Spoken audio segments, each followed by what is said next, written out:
الحمد لله نحمده ونستعينه ونستغفره ونؤمن به ونتوكل عليه ونعوذ بالله من شرور أنفسنا ومن سيئات أعمالنا من يهده الله فلا مضل له ومن يضلله فلا هادي له ونشهد أن لا إله إلا الله وحده لا شريك له ونشهد أن سيدنا وسندنا وحبيبنا وحبيب ربنا ومولانا ونبينا محمدا عبده ورسوله صلى الله تعالى عليه وعلى آله وأصحابه وبارك وسلم تسليما كثيرا كثيرا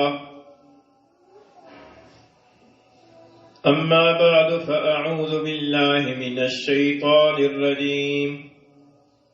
بسم الله الرحمن الرحيم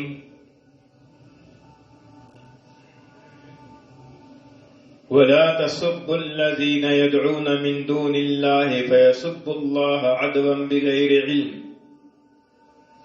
كذلك زينا لكل أمة عملهم ثم إلى ربهم مرجعهم فينبئهم بما كانوا يعملون وعن ابن مسعود رضي الله تعالى عنه أن النبي صلى الله عليه وسلم قال سباب المسلم فسوق وقتاله كفر أو كما قال رسول الله صلى الله عليه وسلم صدق الله مولانا العظيم وصدق رسوله النبي الكريم ونحن على ذلك لمن الشاهدين والشاكرين والصلاة والسلام على سيد الأنبياء والمرسلين والحمد للہ رب العالمین۔ گرامی قدر سامعین، زبان سے کہی ہوئی جن باتوں کی وجہ سے دوسروں کو تکلیف پہنچتی ہے، ان میں سے ایک بات جس کے اندر بسا اوقات جھوٹ کی آمیزش بھی ہوتی ہے، وہ ہے دوسروں کو برا بھلا کہنا، دوسروں کے بارے میں ایسی باتیں کہنا کہ جن سے دوسروں کی دل آزاری ہوتی ہو اور جن سے دوسروں کو اپنی حد کے عزت کا احساس پیدا ہوتا ہو۔ اس طرح کی جو باتیں ہیں، برا بھلا کہنا، ایک یہ بھی زبان سے کہی ہوئی بات ہیں کہ جن کی وجہ سے دوسروں کو تکلیف پہنچتی ہے، دوسروں کی آبرو ریزی ہوتی ہے۔ آج کی اس مجلس میں قرآن و حدیث کی روشنی میں اسی سلسلے میں کچھ عرض کرنے کا خیال ہے۔ اس حوالے سے 7ویں پارے سے سورہ انعام کی ایک آیت کریمہ آپ کے سامنے تلاوت کی ہے، اور رسول اللہ صلی اللہ علیہ وسلم کا ارشاد گرامی جس کو امام بخاری رحمہ اللہ نے صحیح بخاری کے اندر نقل فرمایا ہے اور جس کے راوی حضرت عبداللہ بن مسعود رضی اللہ تعالیٰ عنہ ہیں، وہ ارشاد گرامی آپ کے سامنے پڑھا ہے۔ آیت کریمہ میں اللہ تعالیٰ نے یہ ارشاد فرمایا کہ وَلَا تَسُبُّوا الَّذِينَ يَدْعُونَ مِن دُونِ اللَّهِ فَيَسُبُّوا اللَّهَ عَدْوًا بِغَيْرِ عِلْمٍ، کہ تم ان لوگوں کو برا بھلا مت کہو کہ جن کی یہ مشرک اللہ کو چھوڑ کر عبادت اور پرستش کرتے ہیں، نتیجہ یہ نکلے گا کہ وہ لا علمی اور جہالت اور عناد کی وجہ سے اللہ تعالیٰ کی شان میں گستاخی کریں گے اور اللہ تعالیٰ کی شان میں نازیبا کلمات کہیں گے، اور اللہ تعالیٰ کی شان میں نازیبا کلمات کہنے کا باعث تم بنو گے، تو لہذا تم ایسا نہ کرو۔ اس سے یہ معلوم ہوتا ہے کہ جس طریقے سے خود گناہ کرنا جائز نہیں ہے، گناہ کا سبب بننا بھی جائز نہیں ہے۔ اس سے علماء کرام نے فرمایا کہ اس آیت کریمہ کی روح سے معلوم ہوا کہ جو کام شرعاً فرض یا واجب نہ ہو، صرف جائز ہو، لیکن وہ جائز کام کرنے کی وجہ سے دوسرے کچھ لوگ گناہ کے اندر مبتلا ہو سکتے ہوں، فتنے کے اندر مبتلا ہو سکتے ہوں، تو ایسے جائز کام کو نہیں کرنا چاہیے، کیونکہ نتیجہ یہ نکلے گا کہ یہ آدمی اس دوسروں لوگوں کے لیے گناہ کا سبب اور باعث بن جائے گا۔ اس کی ایک اور مثال ایک حدیث شریف میں ہے، صحیح سند کے ساتھ حدیث شریف منقول ہے۔ حضور اقدس صلی اللہ علیہ وسلم نے فرمایا کہ بڑے بڑے گناہوں میں سے ایک بڑا گناہ یہ ہے کہ آدمی اپنے والدین کو برا بھلا کہے، والدین کو گالی دے۔ تو صحابہ کرام نے عرض کیا کہ اللہ کے رسول، ایسا نالائق کون ہوگا کہ جو اپنے والدین کو گالی دے گا؟ حضور صلی اللہ علیہ وسلم نے فرمایا کہ ایک آدمی دوسرے کے باپ کو گالی دے گا اور وہ پلٹ کر اس کے باپ کو گالی دے گا، اور ایک آدمی دوسرے کی ماں کو گالی دے گا اور وہ پلٹ کر اس کی ماں کو گالی دے گا، تو یہ دراصل خود اپنے والدین کو گالی دلوانے کا باعث بنا ہے۔ نہ یہ برا بھلا دوسرے کے والدین کو کہتا اور نہ وہ پلٹ کر جواب کے اندر آ کر اس کے والدین کو برا بھلا کہتے۔ تو حضور صلی اللہ علیہ وسلم نے فرمایا کہ بڑے بڑے گناہوں میں سے ایک کبیرہ گناہ یہ بھی ہے کہ آدمی اپنے والدین کو گالی دے، براہ راست گالی دے تب بھی، اور والدین کو گالی دلوانے کا سبب بن جائے تب بھی، تو یہ کبیرہ گناہ ہے۔ اس سے یہ معلوم ہوتا ہے کہ آدمی کو خود بھی گناہ سے بچنا چاہیے اور ایسا کام بھی نہیں کرنا چاہیے کہ جس کام کی وجہ سے دوسرے لوگ گناہ کے اندر مبتلا ہوں اور ان کے گناہ کے اندر مبتلا ہونے کا سبب یہ آدمی بنے، ایسا نہیں کرنا چاہیے۔ تو آیت کریمہ سے یہ بات معلوم ہوئی، اور حدیث شریف کے اندر بڑی وضاحت کے ساتھ کئی احادیث ہیں کہ جن کے اندر مختلف چیزوں کو گالی دینے سے اور برا بھلا کہنے سے منع فرمایا گیا ہے۔ چنانچہ ایک حدیث میں آتا ہے کہ حضور اقدس صلی اللہ علیہ وسلم نے فرمایا کہ جیسا کہ میں نے عرض کیا تھا نا کہ اس میں جھوٹ کی بھی آمیزش ہو جاتی ہے۔ حضور صلی اللہ علیہ وسلم نے فرمایا کہ المستبان شیطانان یتہاتران و یتکاذبان، فرمایا کہ آپس میں دو آدمی گالی گلوچ کرنے والے دونوں شیطان ہیں اور دونوں بیہودہ گوئی کر رہے ہیں اور دونوں جھوٹ بول رہے ہیں، کیونکہ جب آدمی کسی کے ساتھ لڑتا جھگڑتا ہے اور گالی گلوچ کی نوبت آتی ہے تو پھر اعتدال پر اور حدود میں رہنا مشکل ہو جاتا ہے، پھر آدمی حد سے گزر جاتا ہے، اور جب حد سے گزرتا ہے تو صرف مخاطب کوئی برا بھلا نہیں کہتا، بلکہ مخاطب کے جو بڑے ہوتے ہیں، خواہ نسب کے اعتبار سے بڑے ہوں یا علم کے اعتبار سے بڑے ہوں یا اقتداء کے اعتبار سے اس کے بڑے ہوں، ان تک کو وہ اپنی اس لپیٹ کے اندر لے لیتا ہے، حالانکہ بسا اوقات ان کو نہ اس آدمی کے برے عمل کا پتہ ہوتا ہے اور نہ وہ اس کے اس برے عمل کی ذمہ دار ہوتے ہیں اور نہ وہ اس کے برے عمل سے راضی ہوتے ہیں، بلکہ وہ تو اس کے برعکس اس کی تعلیم اور تربیت کر رہے ہوتے ہیں۔ کئی دفعہ ایسے ہوتا ہے کہ والدین کی تربیت اور تعلیم کے برعکس اولاد کی طرف سے کوئی برا کام صادر ہوتا ہے تو نہ صرف یہ کہ اس کو برا بھلا کہا جاتا ہے بلکہ اس کے والدین کو بھی برا بھلا کہا جاتا ہے، حالانکہ والدین نے اس کی وہ تربیت نہیں کی ہوتی اور نہ ہی والدین اس کے اس برے کام سے خوش ہوتے ہیں اور نہ ہی والدین کو اس بات کا پتہ ہوتا ہے اور نہ ہی والدین اس کام کی ذمہ دار ہوتے ہیں، لیکن میں نے عرض کیا کہ وہ حد پر قائم رہنا چونکہ مشکل ہو جاتا ہے، اس لیے حضور اقدس صلی اللہ علیہ وسلم نے فرمایا کہ المستبان شیطانان یتہاتران و یتکاذبان، کہ یہ جو دو آپس میں گالی گلوچ کرنے والے آدمی ہیں یہ دونوں شیطان ہیں، دونوں برے ہیں اور یہ دونوں بیہودہ گوئی کرتے ہیں اور جھوٹ بھی بولتے ہیں، اس کے اندر جھوٹی باتیں بھی زبان سے نکل جاتی ہیں۔ اور ایک حدیث میں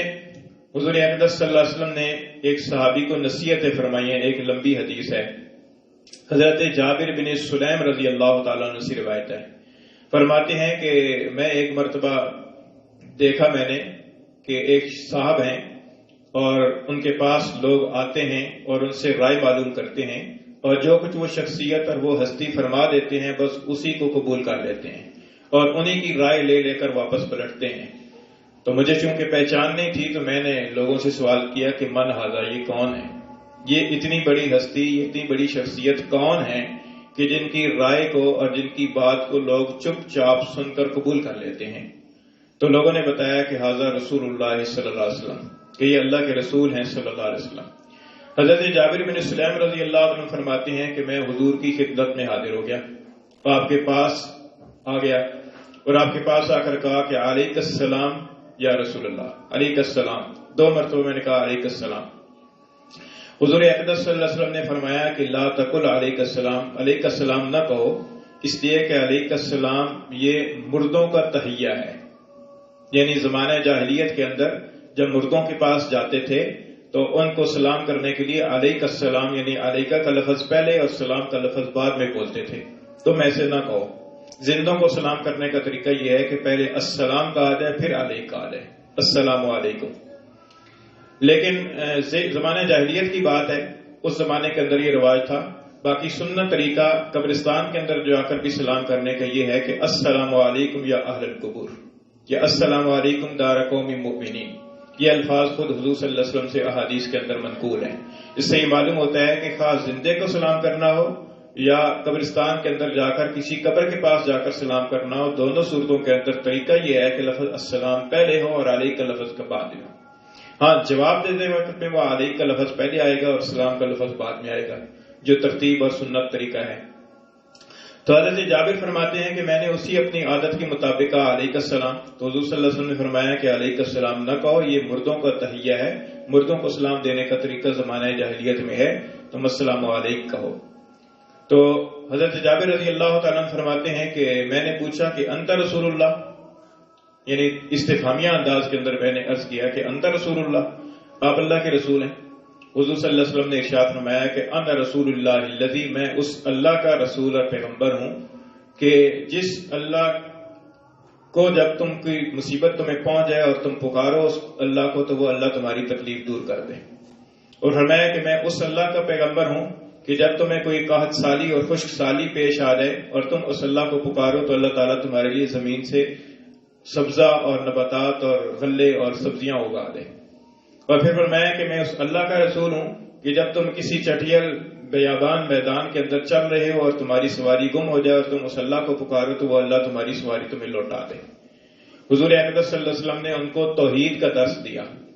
اللہ تعالیٰ کی صفات بتائیں کہ اللہ تعالیٰ کیسی قدرتوں کے مالک ہیں، اور یہ توحید بتائی کہ اللہ تعالیٰ ہی کو وحدہ لا شریک مانو، اور کوئی حاجت، کوئی بیماری، کوئی دکھ تکلیف پیش آ جائے تو اللہ کو پکارو اور اللہ سے دعا کرو. یہ حضور صلی اللہ علیہ وسلم نے ارشاد فرمایا. حضرت جابر فرماتے ہیں کہ میں نے عرض کیا کہ اے حد الیہ، اللہ کے رسول مجھے کوئی نصیحت فرما دیں.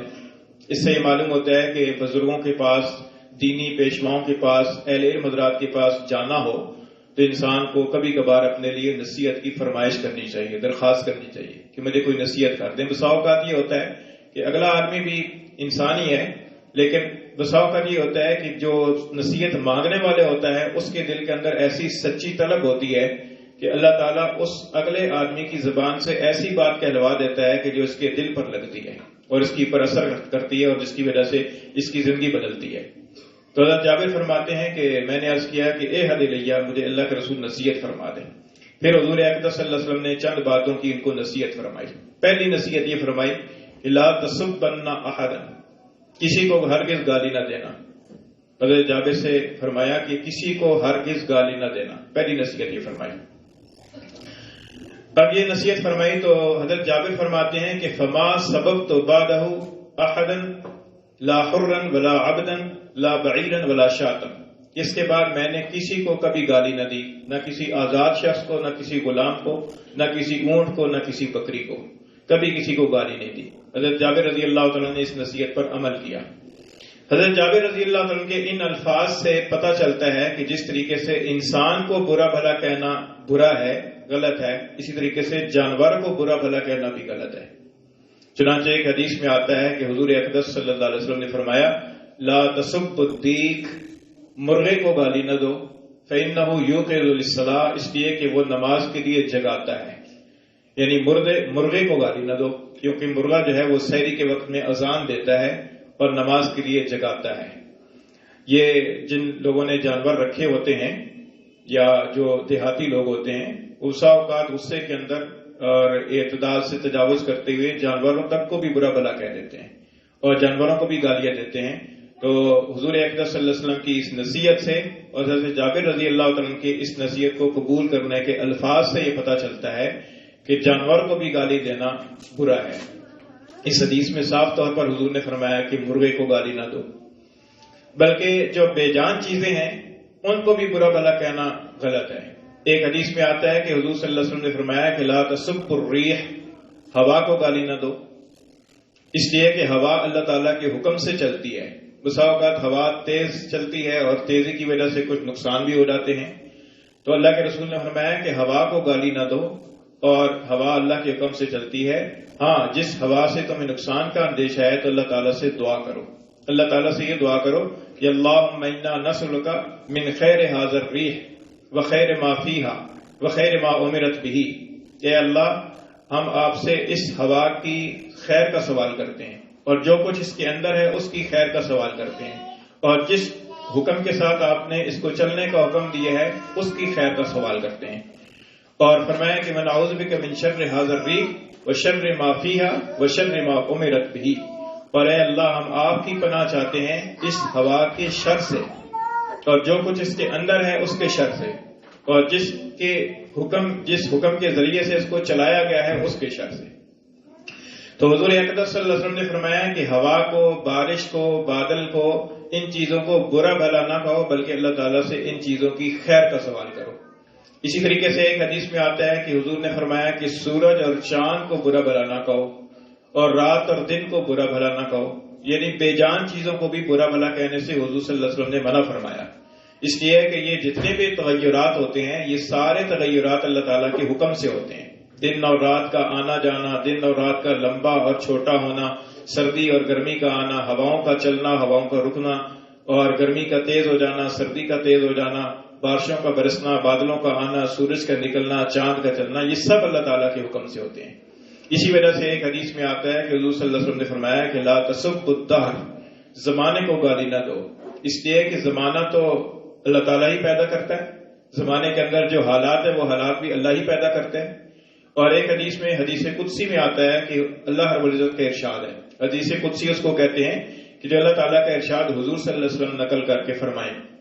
حدیث قدسی میں آتا ہے کہ اللہ تعالیٰ فرماتے ہیں کہ یوزینی ابن آدم مجھے تکلیف دیتا ہے اس لیے کہ وہ زمانے کو گالی دیتا ہے، حالانکہ زمانہ تو میرے اختیار میں ہے، میں ہی دنوں کو پلٹتا ہوں، میں ہی راتوں کو پلٹتا ہوں، میں ہی ایک حکمران کو لے جا کر دوسرے حکمران کو صحیح جگہ پر بٹھاتا ہوں۔ حکومتوں کا آنا جانا، یہ جو قومی تغیرات ہوتے ہیں اور یہ جو معیشت کے حالات ہوتے ہیں، یہ سیاست کے حالات ہوتے ہیں، یہ کائنات کے اندر جتنی تبدیلیاں آتی ہیں، جتنے تغیرات ہوتے ہیں، فرمایا اللہ تعالیٰ نے کہ یہ سب اللہ تعالیٰ کے حکم سے ہوتا ہے۔ اللہ تعالیٰ فرماتے ہیں کہ وہ تعز من تشاء و تذل من تشاء، کہ اللہ تعالیٰ ہی چاہتا ہے جس کو چاہتا ہے عزت دیتا ہے، جس کو چاہتا ہے ذلیل فرماتا ہے، اللہ تعالیٰ ہی ہے جس کو چاہتا ہے حکومت عطا فرماتا ہے، جس سے چاہتا ہے حکومت چھین لیتا ہے، یہ سب اللہ تعالیٰ کے فیصلے ہوتے ہیں۔ اس لیے فرمایا کہ ان کو برا بھلا نہ کہو۔ اس سے یہ معلوم ہوتا ہے کہ یہ جو حکمران ہے، کسی کی حکومت آ رہی ہے، کسی کی حکومت جا رہی ہے، کسی کی حکومت قائم ہے، کسی کی حکومت ختم ہو گئی ہے، یہ سب اللہ تعالیٰ کے فیصلے ہوتے ہیں۔ اسی وجہ سے صحابہ کرام سے منقول ہے، فرماتے تھے کہ لا تسبوا امراءکم، اپنے حکمرانوں کو گالیاں نہ دو، اور اس کی بجائے صبر کرو اور تقوی اختیار کرو، تقوی اختیار کرو اور صبر کرو۔ اور ایک حضرت عبداللہ بن مسعود رضی اللہ تعالیٰ عنہ کا ارشاد ہے، فرماتے ہیں کہ یہ جو بادشاہ ہوتا ہے، یہ جو حکمران ہوتے ہیں، ان کے ذریعے سے تمہاری آزمائش ہوتی ہے۔ یہ دراصل اللہ تعالیٰ کی طرف سے آزمائش بن کر آتے ہیں۔ اللہ تعالیٰ جس وقت چاہتے ہیں کسی کو مسلط فرما دیتے ہیں، اور اس کے ذریعے سے عوام کی، عام لوگوں کی آزمائش ہوتی ہے۔ اور اس لیے فرمایا کہ اگر حکمران عدل کرے، انصاف کرے، تو یہ اس کا اجر اس کو ملے گا اور تمہاری اوپر شکر ادا کرنا واجب ہے، اور اگر ایک حکمران ظلم کرے، اس کا وبال اور اس کا گناہ اس پر پڑے گا اور تم پر صبر کرنا واجب ہے۔ تو لہذا حکمرانوں کو برا بھلا کہنے سے بھی منع کیا گیا ہے۔ آج کل تو عام ایک سلسلہ چل پڑتا ہے، جس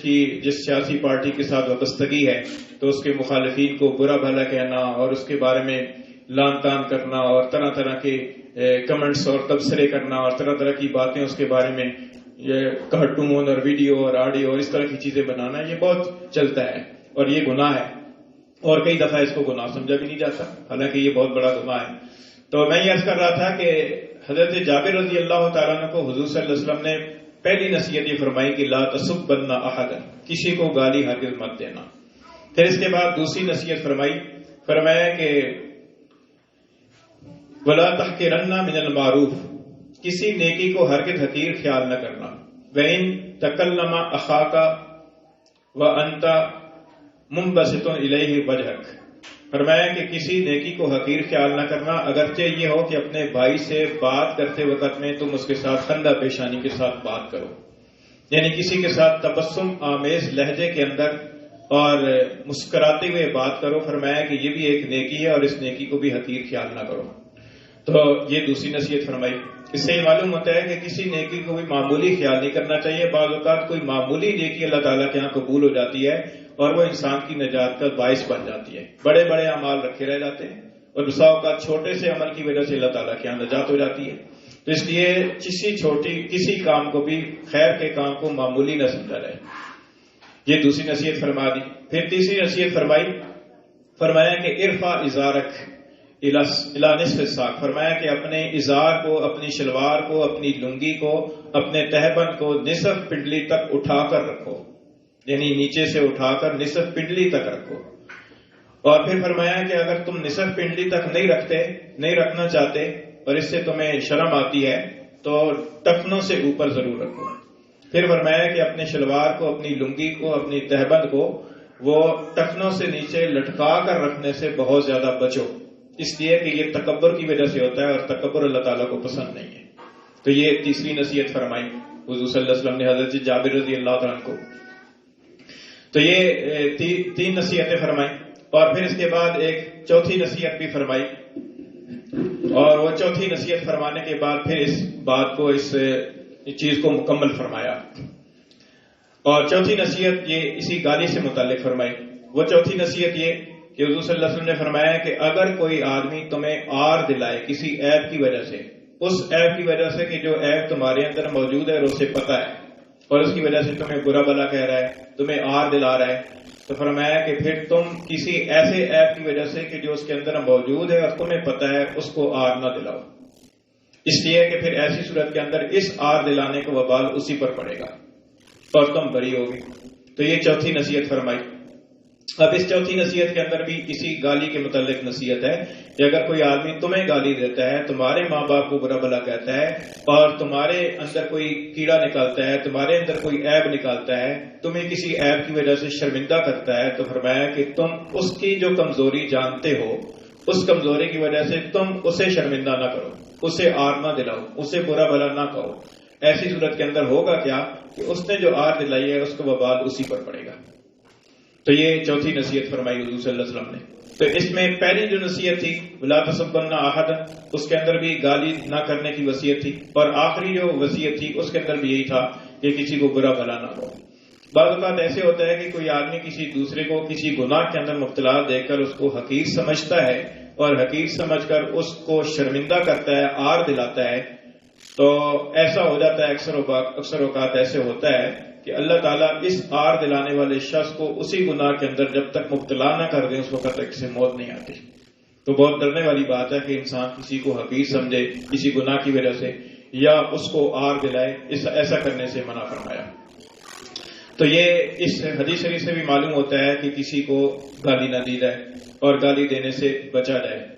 تو اس کے علاوہ اور احادیث ہیں. ایک حدیث شریف جو خطبے کے اندر آپ کے سامنے پڑھی ہے، حضرت عبداللہ بن مسعود رضی اللہ عنہ سے روایت ہے. فرماتے ہیں کہ حضور اقدس صلی اللہ علیہ وسلم نے فرمایا کہ سباب المسلم فسوق و قتالہ کفر، کہ کسی مسلمان کو گالی دینا یہ نافرمانی ہے اور کسی مسلمان سے لڑائی کرنا یہ کفران ہے. کفر کا لفظ آیا ہے. کفر کے لفظ سے یا تو یہ مراد ہے کہ کفران نعمت ہے، یعنی جو دو بھائیوں کے درمیان میں اخوت اسلامی کا رشتہ ہے، اس اخوت اسلامی والی نعمت کا انکار ہے، کیونکہ گالی دے کر اس کو برا بلا کہہ کر اپنے سے دور کر رہا ہے، اپنے اور اس کے درمیان میں نفرت کی دیوار کھڑی کر رہا ہے اور اس اللہ تعالیٰ کی دی ہوئی اس نعمت کا کفران کر رہا ہے. اور یا کفر سے مراد یہ ہے کہ یہ عمل انسان کو کفر تک پہنچا دیتا ہے. کہ کسی مسلمان سے اسلام کی وجہ سے، مسلمان ہونے کی وجہ سے کوئی آدمی لڑتا ہے تو یہ آدمی کو آہستہ آہستہ کفر تک پہنچا دیتا ہے. اور یا مراد یہ ہے کہ یہ عمل کافروں والا ہے، یعنی مسلمان کے ساتھ لڑنا جھگڑنا یہ اصل میں کافروں والا عمل ہے، مسلمانوں والا عمل نہیں ہے. یہ ایسی ہے جیسا کہ حدیث شریف میں آتا ہے کہ حضور نے فرمایا کہ من ترک الصلاۃ متعمدا فقد کفر، کہ جس نے جان بوجھ کر نماز چھوڑ دی اس نے گویا کہ کفر کیا، یعنی کافروں والا اس نے عمل کیا. وہ کہ اس جان بوجھ کر نماز چھوڑنے کی وجہ سے وہ گناہگار ہوا ہے، کافر نہیں ہوا ایمان کے اعتبار سے، لیکن کام اس نے کافروں والا کیا ہے، کیونکہ اسلام اور کفر کے درمیان میں فرق کرنے والی چیز نماز ہے. تو یہ اسی طریقے سے اس حدیث میں حضور نے فرمایا کہ سباب المسلم فسوق و قتالہ کفر، کہ کسی مسلمان کو گالی دینا یہ نافرمانی ہے، اور اس کے ساتھ لڑائی جھگڑا کرنا یہ کفر